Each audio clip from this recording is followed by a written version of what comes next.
আমি মাননীয় রতনবাবুর বক্তব্য আমি শুনিনি, তবে আমার যারা শরীর বন্ধু কিছু আমাকে তিনি কী কী কথা বলেছেন এবং কী কী কটূক্তি করেছেন এ সম্পর্কে আমাকে শুনিয়েছেন। তো তারপর রতনবাবু আর কি কি বলতে পারেন আমার শোনার কোনো দরকার নেই। তো আমি লক্ষ্য করছি বয়স হয়ে গেলে পরে এটা মানুষেরই শারীরিক ধর্ম, এটা ভীমরতি হয়। তো আমার মনে হচ্ছে আমাদের বর্ষীয়ান মন্ত্রী মাননীয় রতনবাবু এই ভীমরতি ধরেছে। তার বক্তব্যের আসলে জবাব দেওয়ার চাইতে তার ভালো চিকিৎসার বন্দোবস্ত করা দরকার। দেশের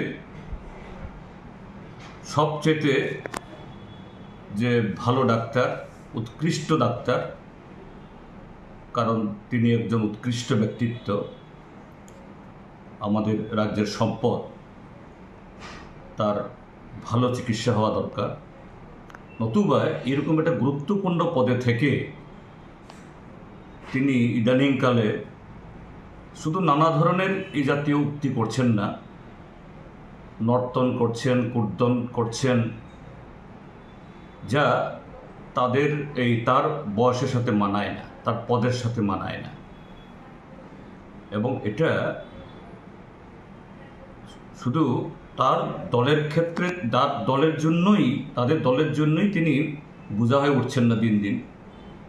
এই রাজ্যের ৪৪ লক্ষ মানুষের কাছেও শুধু বোঝা না, একটা বিপদ হয়ে উঠছেন। এই জন্য আমি বলবো ভারতীয় জনতা পার্টিকে যত দ্রুত সম্ভব রতনবাবুর একটা ভালো চিকিৎসা করান। আমি তার দীর্ঘজীবী কামনা করি এবং তিনি খুব দ্রুত সুস্থ হয়ে উঠুন। আমি একদম আন্তরিকভাবে মনে প্রাণে চাই।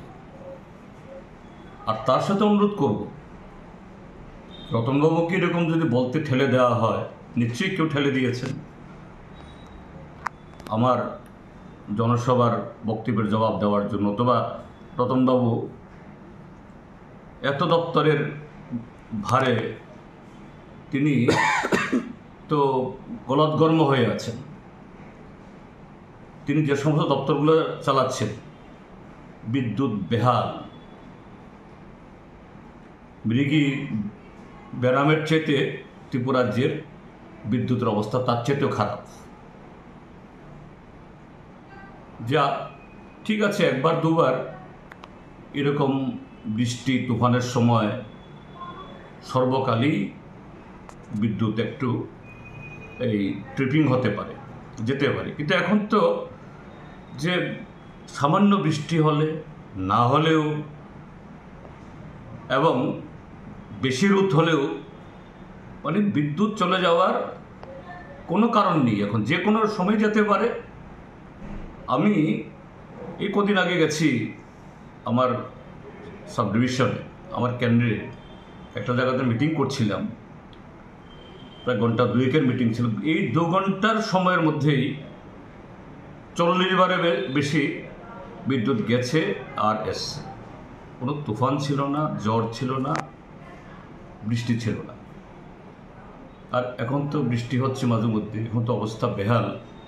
এটা উত্তর, দক্ষিণ, আগরতলা শহর সর্বত্র।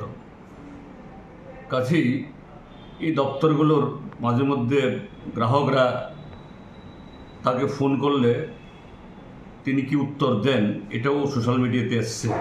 আবার তিনি বলেন আমাকে ফোন করুন। তারপর কৃষি দপ্তর,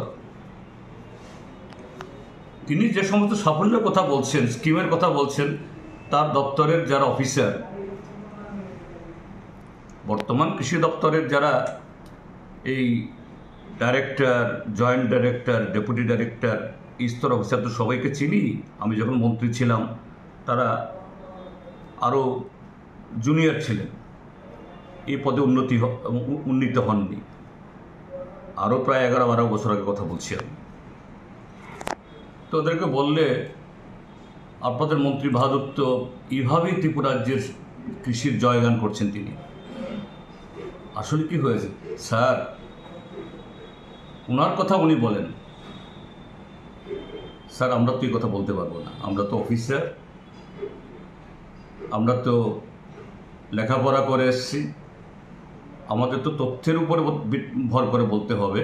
উনি তো যা খুশি তাই বলে ফেলেন এবং উনি নাকি বলেন যে প্রচারের দায়িত্ব আমাদের, আমাকে একটা কাগজ দিলেই হলো, এটাকে কিভাবে তিলকে তাল করতে হবে এটা আমি জানি। তো এই জন্য বলছি তিনি নাস্তানুভূত। শিক্ষা দপ্তরের দায়িত্বে ছিলেন 5টা বছর, শিক্ষাকে 12টা না 13টা বাজিয়ে এসছে। এখন কৃষি দপ্তরের 13টা বাজাচ্ছে, বিদ্যুৎ দপ্তরের 14টা বাজিয়ে দিয়েছে। কাজী প্লিজ, আমি বিজেপি দলের নেতৃত্ব